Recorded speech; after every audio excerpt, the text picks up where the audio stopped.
समझिए, पदार्थ की द्रव अवस्था, पदार्थ की कौन सी अवस्था है?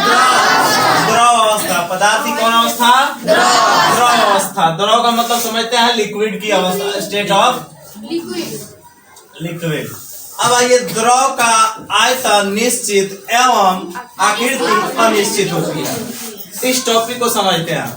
लिखा है द्रव का आयतन, द्रव का क्या जी? आयतन निश्चित एवं आकृति क्या होती है? अनिश्चित। अब समझते हैं निश्चित का मतलब क्या होता है, कोई बताएगा?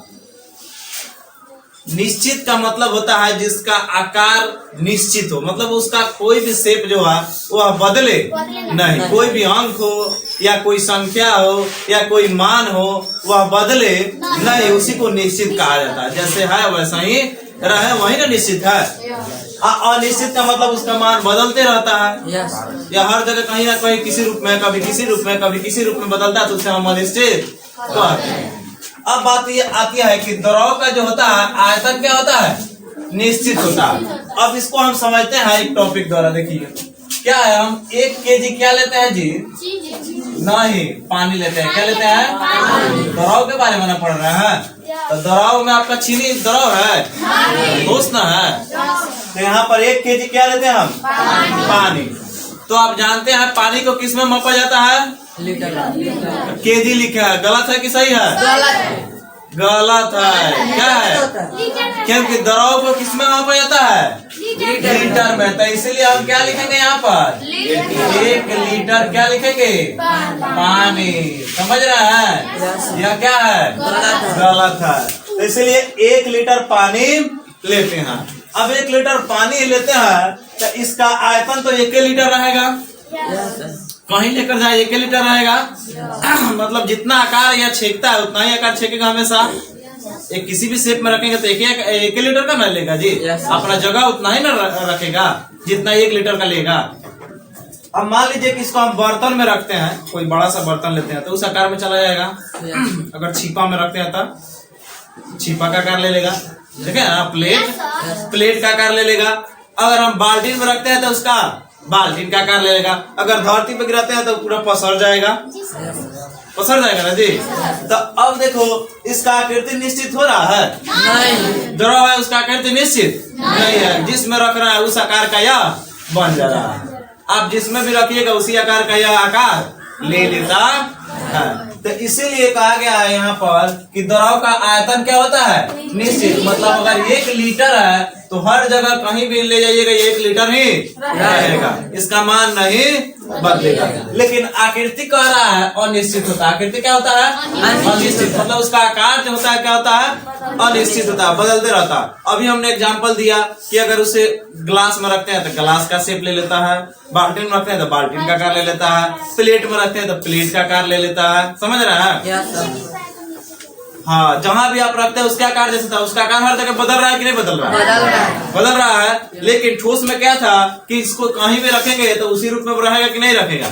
जैसे कि यह किताब है, इसको हर जगह चाहे जहाँ रखे, टेबल पर रखे, धरती पर रखे, बाल्टीन में रखे, इस जिस आकार में उसी आकार में रहेगा। इसका आकार बदलेगा? आज जिसमें इतना वजन है उतना ही रहेगा, यह भी नहीं बदलेगा। इसलिए ठोस का आकार और आकृति निश्चित होता है, जबकि द्रव का आयतन तो निश्चित एवं आकृति अनिश्चित होता। समझ गए? निश्चित और अनिश्चित। चलिए दूसरा का टॉपिक पाते हैं। खत्म हो गया। इसको देखिए, द्रव का घनत्व तो ठोस से कम होता है। द्रव का घनत्व जो होता है ठोस से कम होता है। मतलब उनके बीच अंतर आणविक स्थान जो होता है ठोस की अपेक्षा ज्यादा होता है। ठोस की अपेक्षा ज्यादा होता है, जिसके कारण इनका जो घनत्व होता है ठोस से कम होता है। द्रव का घनत्व किससे कम होता है? ठोस से कम होता है। समझ गए? आप जानते हैं घनत्व बराबर क्या होता है? द्रव्यमान बटा आयतन। अब आइए तीसरा का टॉपिक।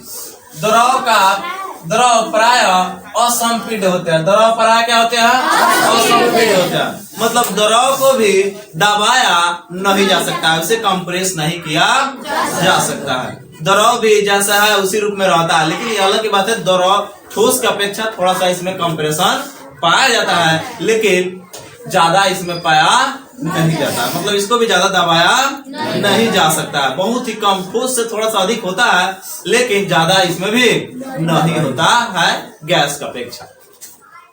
अब आइए चौथा, द्रव का द्रवणांक एवं क्वथनांक ठोस रूप से कम होता है। द्रव का द्रवणांक एवं क्वथनांक ठोस से क्या होता है? कम होता है। अब द्रव जो होता है कौमे द्रव पर या क्या हो जाएगा? पिघलने लगेगा। कौमे द्रव पर क्या हो जाएगा? कौमे ताप पर क्या हो जाएगा? पिघलने लगेगा। और कौमे ताप पर उबलने भी लगेगा ठोस के अपेक्षा। ठोस को ज्यादा गर्म, जैसे लोहा को हम गर्म करते हैं तो बहुत ज्यादा ताप देने के बाद लगभग 2700 डिग्री सेल्सियस ताप उसका पहुंचता है, तब वह पिघलना शुरू करता है। लेकिन आपको जल को अगर पिघलाना हो, ठोस बर्फ को पिघलाना हो, तो मात्र 273.85 केल्विन ताप दो और वह पिघलना शुरू हो जाएगा। समझ रहे हो? द्रव में बहने की प्रवृत्ति पाई जाती है। द्रव में किसकी प्रवृत्ति पाई जाती है? बहने की। अब जैसे देखो, बहता है कि नहीं बहता है द्रव जी? बहता है। कहीं भी रख दो उसको, एक जगह रखेगा तो वो बहते बहते दूसरी जगह तक चला जाता है। तो बहने की प्रवृत्ति पाई जाती है कि नहीं पाई जाती है? जबकि ठोस में ऐसा नहीं पाया जाता है। ठोस को अगर ये ठोस हम यहाँ रख देंगे तो वहाँ चला जाएगा? नहीं। लेकिन द्रव अगर जल को रखते हैं, तेल को रखते हैं, किरोसिन तेल, पेट्रोल, डीजल किसी को रखते हैं, तो एक जगह से बहकर दूसरी जगह तक चला जाता है।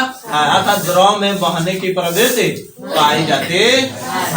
अगर हम पूछे आपसे कि ठोस में बहने की प्रवृत्ति पाई जाती है कि नहीं पाई जाती है? द्रव में पाई जाती है कि नहीं पाई जाती है? गैस में गैस में भी पाई जाती है। जब गैस को यहाँ खोलते हैं तो अब बहते बहते दूसरी जगह तक चला जाता है। अगर गैस नहीं बहता तो इस रूम को चारों तरफ से बंद करने के बाद भी इसमें ऑक्सीजन रहता है कि नहीं रहता है? तो मान लो कि हम ऑक्सीजन को जब ग्रहण कर लेते हैं तो कार्बन डाइऑक्साइड छोड़ देते हैं, तो पूरा कार्बन डाइऑक्साइड से भर जाता है, फिर सांस लेने के लिए नहीं रहता। लेकिन फिर भी बाहर से गैस से बहकर फिर इस रूम में चली आती है, जिसके कारण इसमें कार्बन डाइऑक्साइड के संतुलन हमेशा बना रहता है। समझ गया? तो द्रव में बहने की प्रवृत्ति पाई जाती है। आगे आइए, द्रव में परस्पर विसरण की क्रिया पाई जाती है। द्रव में परस्पर विसरण की क्रिया पाई जाती है। हम दिखाए थे विसरण क्या होता है? किसी द्रव में किसी अन्य द्रव को मिलाना ही क्या कहलाता है? कहलाता है। मतलब दूध में पानी को मिला दो या तेल को मिला दो या किसी अन्य द्रव को अन्य द्रव में मिला दो, तो यही क्या है? तो द्रव तो एक द्रव दूसरे द्रव में मिल जाता है कि नहीं मिल जाता? अलग बात है, कुछ द्रव ऐसा होता है कि उसके सतह अलग रह जाते हैं। जैसे कि तेल और पानी का मिश्रण मिलाएंगे तो तेल ऊपर आ जाता है और पानी नीचे चला जाता है, लेकिन वो भी तो एक दूसरे को मिश्रित हो जाते हैं। अब स्याही को मिला दो पानी में तो एक दूसरे में मिश्रित हो जाता है कि नहीं मिश्रित होता? लाल रंग पीला रंग ऐसे आपस में मिला दो तो यह क्या है? विसरण की क्रिया। तो द्रव में खास करके यह क्रिया पाई जाती है, क्योंकि द्रव एक द्रव दूसरे द्रव में मिलने की प्रवृत्ति ज्यादा होती है ठोस के अपेक्षा। समझ गए? तो द्रव में क्या होता है? परस्पर विसरण की क्रिया पाई जाती है। समझ गए? अब आई सातवां, द्रव का जमना। द्रव का जमना, ये हेडिंग है, द्रव का जमना क्या है? तो किसी भी द्रव का ठोस रूप में परिवर्तन द्रव का जमना कहलाता है। द्रव का जमना क्या है? तो कोई भी द्रव अगर ठोस रूप में बदल रहा है तो उसे क्या कहते हैं? द्रव का जमना कहते हैं। कोई भी द्रव अगर ठोस रूप में बदल रहा है तो उसे क्या कहते हैं? द्रव का जमना कहते हैं। जैसे कि मान लीजिए पानी को हमको जमाना है। पानी द्रव है जी? पानी द्रव है ना जी? जब हम इसे 0 डिग्री सेल्सियस तक ठंडा करते हैं तो हम पाते हैं कि यह क्या बन जाता है जी? बर्फ बन जाता है। क्या बन जाता है? बर्फ बन जाता है। तो जब पानी 0 डिग्री सेल्सियस तक ठंडा हुआ तो क्या बन गया? बर्फ बन गया। तो देखो तो यह द्रव से किसमें बदल गया? ये द्रव था जी, यह क्या हो गया? ठोस हो गया। इसी को हम क्या कहेंगे? द्रव का जमना। अगर कोई द्रव किस में बदल जाए? ठोस रूप में बदल जाए, जिस प्रक्रिया द्वारा ठोस रूप में बदल जाए उसे क्या कहते हैं? द्रव का जमना कहते हैं। क्लियर?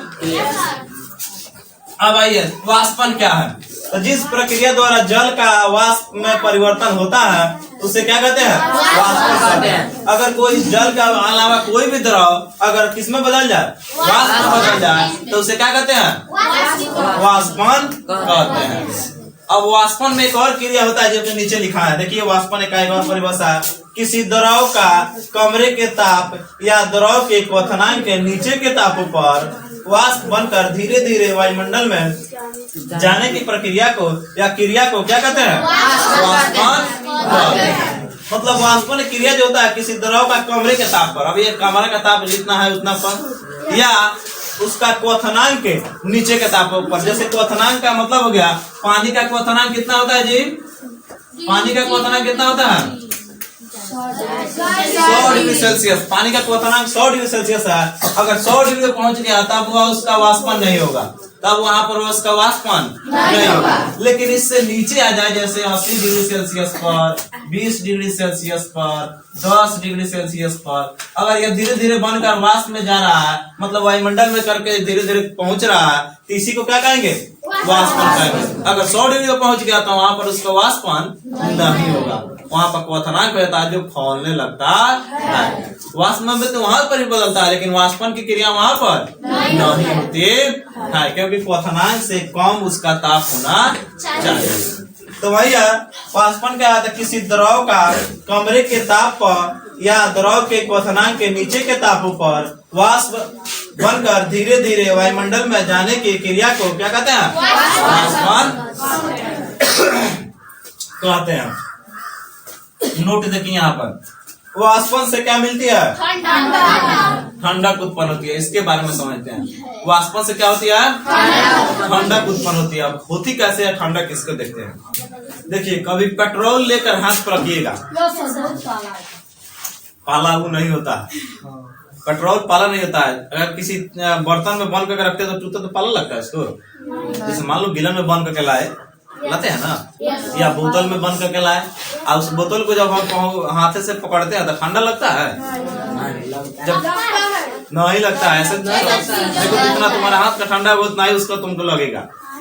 लेकिन जैसे उसको हथेली पर रखते हैं तुरंत वह ठंडा लगने लगता है। जितना ठंडा हाथ पर रखने के बाद नहीं लगता, उसको गिलन या आपके जो बोतल है उसको पकड़ने पर ठंडा नहीं लगता।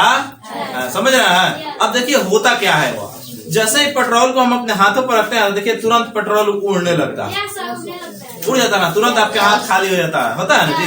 हथेली पर रखते हैं आपको 30 से 35 सेकंड के अंदर वो पेट्रोल खत्म हो जाता है। अब होता क्या है, तो जितना जल्दी से उसका वाष्पन होगा उतना ज्यादा तुमको वहाँ हथेली पर ठंडा लगेगा, क्योंकि वहाँ पर पेट्रोल में क्या होता है? वाष्पन होता है।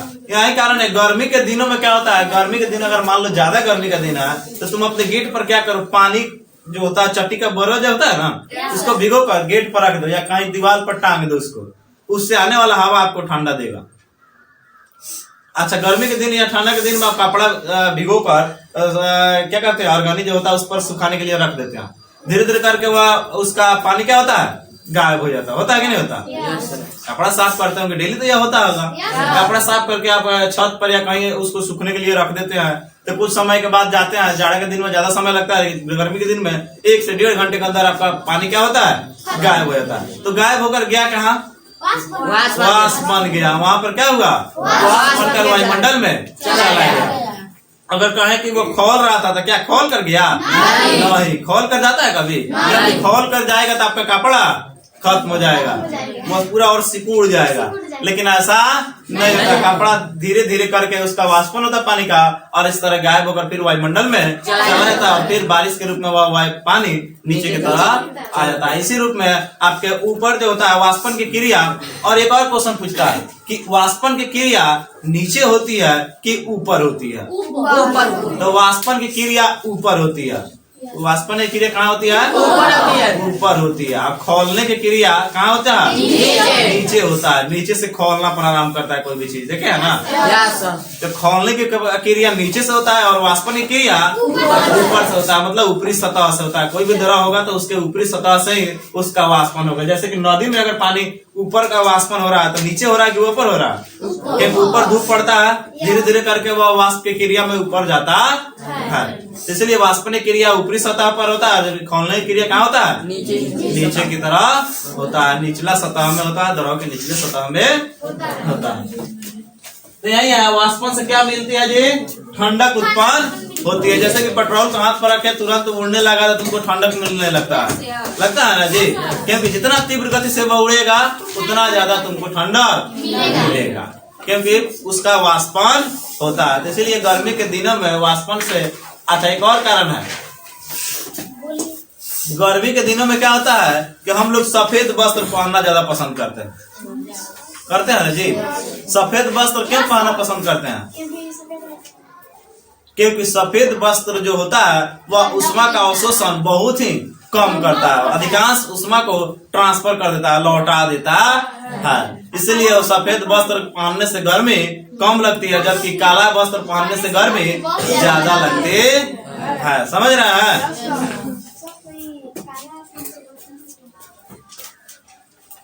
तो आप समझ गए, वाष्पन से क्या मिलती है? ठंडक मिलती है। क्लियर? और लिखा है?